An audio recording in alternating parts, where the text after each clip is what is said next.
RTV app వార్తల్ని క్షణాల్లో చదివే అవకాశం ఉంటుంది. ఒక న్యూస్ పేపర్, ఒక టెలివిజన్ ఛానల్ మీ చేతుల్లో ఎప్పుడు ఉంటాయి. కాంగ్రెస్ పార్టీ ఎన్నికల మేనిఫెస్టోలో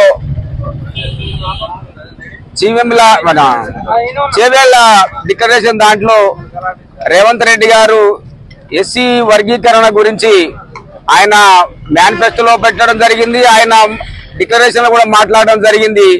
నిన్న పేపర్ స్టేట్మెంట్ లో కూడా వారు తప్పకుండా మీకు డిక్లరేషన్ మీకు అమలు చేసే విధంగా మేనిఫెస్టో అమలు చేసినట్టుగా నిన్న వారు కాంగ్రెస్ పార్టీ తరఫున వారు ఎస్సీ మాదిగలని వర్గీకరణకు సంబంధించిన విషయాన్ని ఆయన సుస్పష్టంగా చెప్పడం జరిగింది.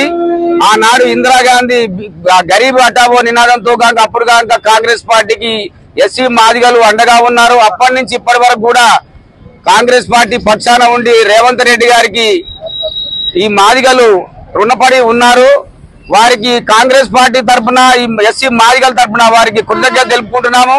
అదే విధంగా రేవంత్ రెడ్డి గారు సంక్షేమ కార్యక్రమాలు అందరికి అందించి వారు ప్రజల్ని ఇటు అభివృద్ధి కార్యక్రమంలో గాని ఇటు ప్రజల పక్షాన కూడా అన్ని విధాలుగా వారు చేసినందుకు వారి కాంగ్రెస్ పార్టీ తరఫున మండల కాంగ్రెస్ పార్టీ తరఫున కృతజ్ఞత చెల్లిస్తున్నాం.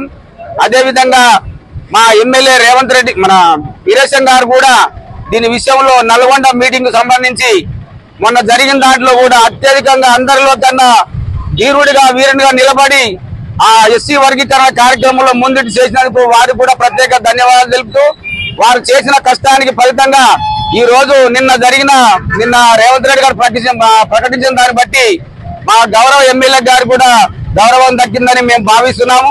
కాబట్టి రేవంత్ రెడ్డి గారికి మాదిగల పక్షాన మేమందరం కృతజ్ఞత తెలుపుతూ కాంగ్రెస్ పార్టీకి అండదండలుగా ఎల్లవేళలా వారికి ఉంటామని ఈ కాంగ్రెస్ పార్టీ పరంగా మా మండల కాంగ్రెస్ పార్టీ పరంగా తప్పకుండా వారికి కృతజ్ఞత తెలుపుతూ ముగిస్తున్నాం. మరిన్ని వీడియోస్ కోసం ఛానల్ ని సబ్స్క్రైబ్ చేయండి. లేటెస్ట్ అప్డేట్స్ కోసం వాట్సాప్ ఛానల్ ని ఫాలో చేయండి. అండ్ లింక్ డిస్క్రిప్షన్ లో ఉంది.